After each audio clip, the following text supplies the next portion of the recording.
Greetings. It's Minister 𝗪𝙗 𝗪𝐿𝐴. I am a member of the Austin community. I have been living over here more than 10 years, and it is my home in Chicago.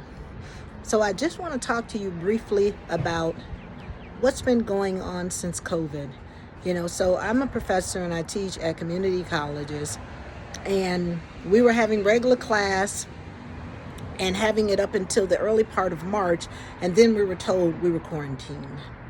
I didn't quite know what quarantine meant at that time, but after about 2 to 3 weeks of being in the house, I began to say this means that we cannot really go outside or not really be outside for any substantial period of time. There was a certain sense of isolation from people that I didn't actually know that I would miss until after I was away from people for several months. And I do remember when we finally did have an opportunity to go outside about 8 or 9 months later, really, aside from going to the store or going to maybe a doctor's appointment or something like that, but just really go out and see people. Because, also at that particular time, it was the George Floyd incident, and it was a lot of rioting, some looting in my community as a result of people being really angry because they felt that there was no justice going on at this particular time. And I do have to admit that I was really, really touched, and my heart was broken to see a system that still pretty much exists as it existed many, many years ago. This man ended up being killed, but, this made a big, big public statement. Also, other blacks were being killed, including women, black women who I don't feel get nearly enough attention. That's an intersect with race and sex, and even classism, right? And so, we were not able to really go out too much and be around too much because, most of the places around had been pretty much looted, or there was rioting in some of the areas as well. So that kept us in the house as well. And so when we did finally get an opportunity, like I said, about 8 months later, really, to get out and talk to people and interact with people, it was almost like heaven. I didn't even realize how much I miss people.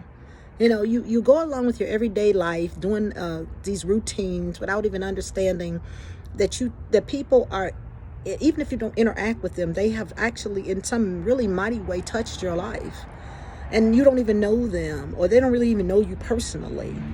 Even as a smile or a hello, or even eye-to-eye contact in a greeting way is things that I missed, that I didn't have a clue that I had missed until after I had gotten back outside. We're still not over COVID. As a microbiologist, it's a disease that can come and develop in many different strands.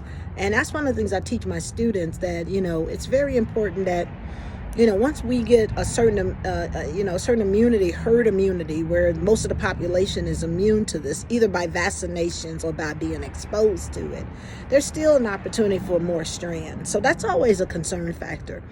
But I am a believer in Christ Jesus. And I believe that God will make a way, just like he did with flus many, many years ago. They called it the Spanish flu, but it wasn't Spanish people. It was happening all over the world.